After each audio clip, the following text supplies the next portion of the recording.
Oh. I'm off at 80, I'm up. I don't got no time to relax. I turn it to a fool, and I turn it back to a state. So here's a Rock Castle Gorge. This is all up on the peak. We're on the Blue Ridge Parkway, not in Shenandoah, on the Parkway. We're starting over here. It is an 11-mile loop. All right, so we're here. We'll just cross over and then start going down big time. And then you can see we're just gonna be along the river.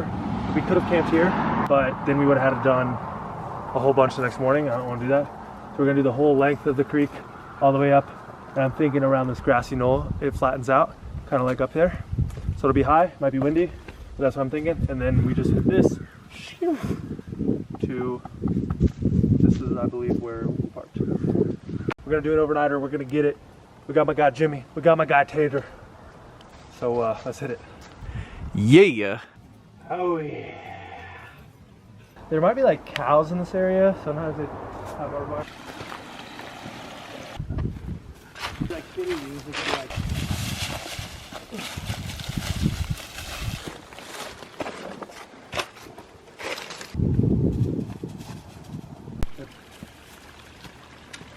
Oh, careful, buddy.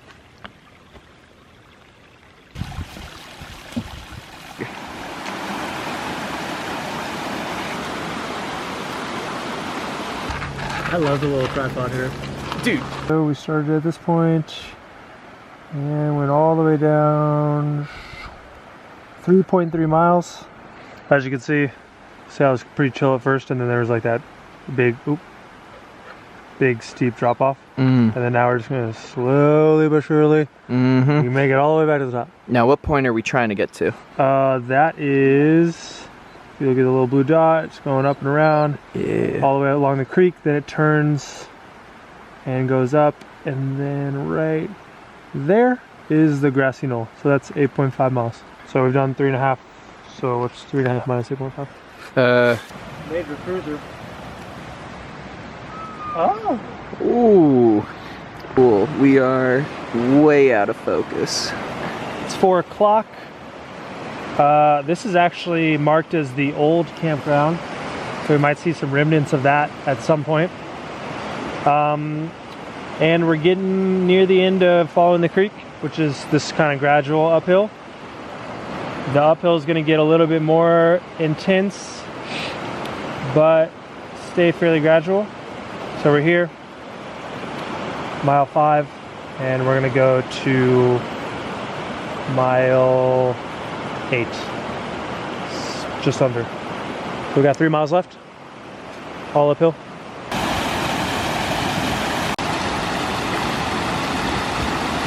I think this is one trail, so it's probably to the right one. So that was like a mountain climbing movie, and then one was like, alright, go.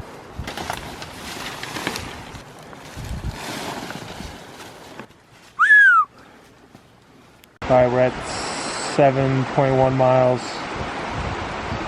We're going to 8, so less than a mile. There.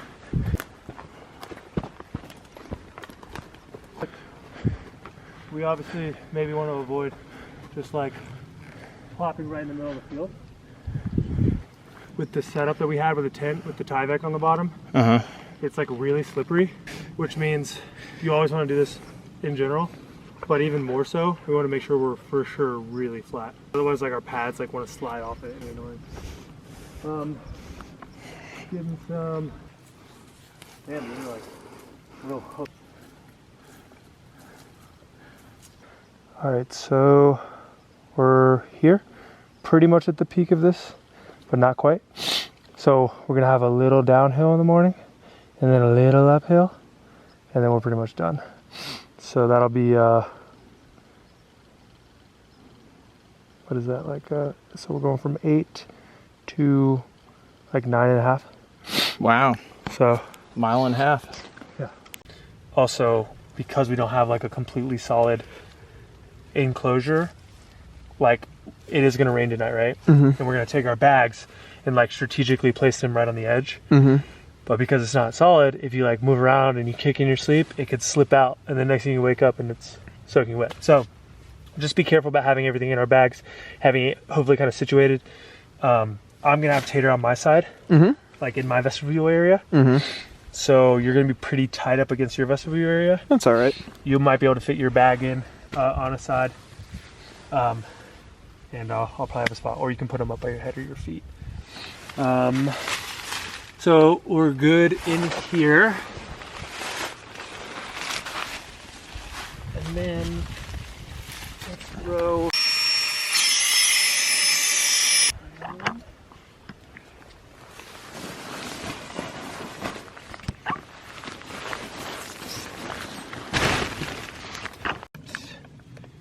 Any food stuff. I know we're gonna be.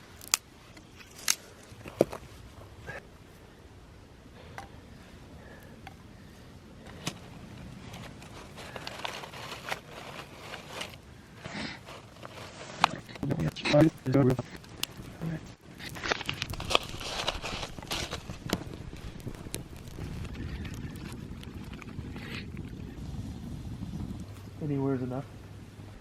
We're literally like maybe a quarter mile from the Blue Ridge Parkway.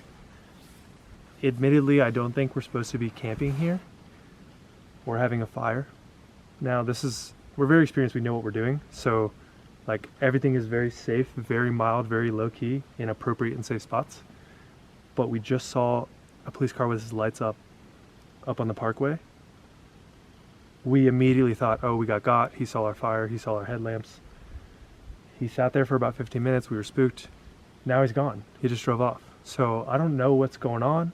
I don't know if he maybe pulled somebody over and we just got spooked for no reason. Maybe he just did that to spook us, so we put our fire out and go to bed.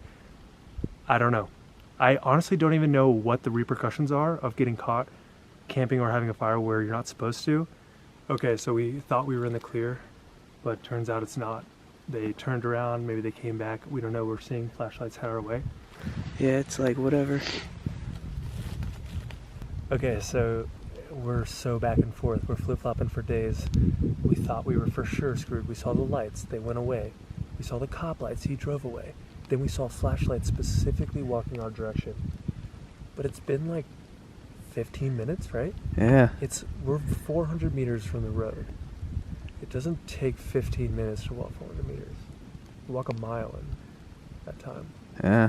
So either they're like taking themselves way too seriously in stalking us like SWAT style and beat us to death, or they just like pulled their flashlights out, looked at something on the road, and then bounced.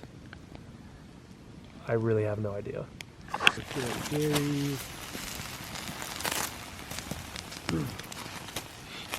It is 8:30-ish out here. We have the food on the fire right now, and the Canon camera, the G whatever this thing is out of battery. So we are all shot on iPhone for right now. For the rest of the trek, iPhone it is. Yeah, a little crack. It doesn't get liked. We're about to pull out the London broils, which I got from Food Lion, but we dressed them up last night. So I'm gonna take the thick guy out and see what we're working with. We did a little bit of a double wrap on the tin foil. As you should, very nice. Whoa. It's medium rare, boys and girls. I don't know, not bad. It was a little red, but I don't know. What do you think? You normally want steak to sit for a little bit, so I feel like it don't look too bad. I really don't think it looks bad at all. I think you might need to take a bite of that brioche. Here, let me take the tail off.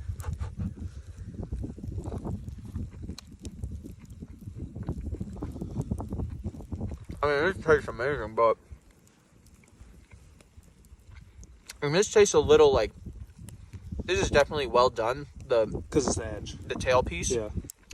I think the rest of it, we're gonna be fine. Let's put it back in the tin foil so it can kind of like cook itself a little bit. Yeah. I think we take, this one's smaller, so we should take this one out. Yeah. Taters are probably good too, right? Yeah, probably. Next on the lineup, we have some potatoes out of a bag from the frozen food aisle. These are supposed to be oven baked, buttery, seasoned, so I didn't have to do any of it. Still a little hot, which I'm cool with. That's fine. So let's see what we got going on in here. Oh yeah, I think those are gonna be, yeah, look at the little burnt edges. Oh, Oh. Hot, hot, hot, hot, hot. it's hot. Okay, okay. It's good. Let me get like it would be a little hot to taste based off that steam level. Let's see, I'll give it a little blow. And like, I gotta be honest, this stuff right here, the rocks and the trees, it's probably doing really minimal with how many we put. But every little bit counts. Now we're saying, I'll slide in there. Okay, looking pretty good. Okay, and you curl up in there good. It's his first night in his doggy sleeping bag, so. Morning, Tater.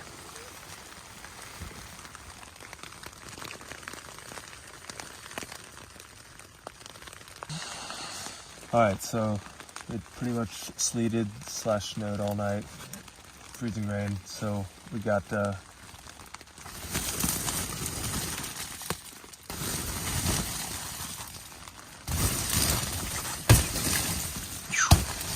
going on everywhere.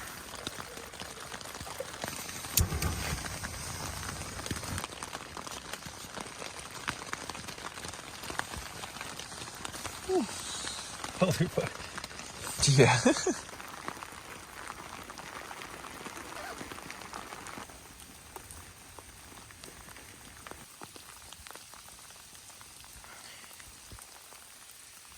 Come on, Taylor, come this way. All right.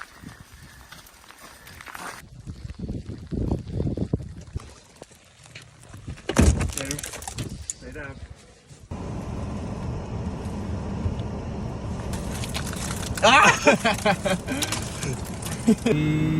Give them a call now. Okay. Just because you're gonna have to go take me north, drop me off, and then you're gonna have to go back south to get through the gate.